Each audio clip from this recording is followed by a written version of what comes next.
ఒక చిన్న మంచి మాట లోపల తెలియని విషయాల గురించి తెలుసుకునేలా చేసేది జ్ఞానం. జ్ఞానాన్ని ఏమంటాం? నాలెడ్జ్.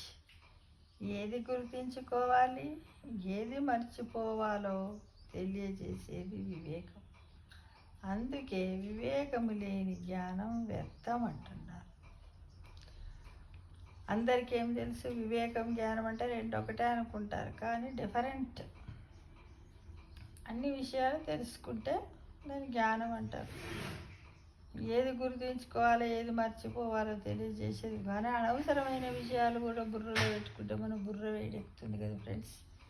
అందు గురించి అవసరం లేని వాటిని వదిలివేసి అవసరం ఉన్న వాటిని మనలో స్టోర్ చేసుకున్నట్టయితే అది వివేకం అవుతుంది. ఆ వివేకమే మనకు జ్ఞానాన్ని సంపాదించి పెడుతుంది అనే విషయాన్ని గమనించండి మిత్రమా.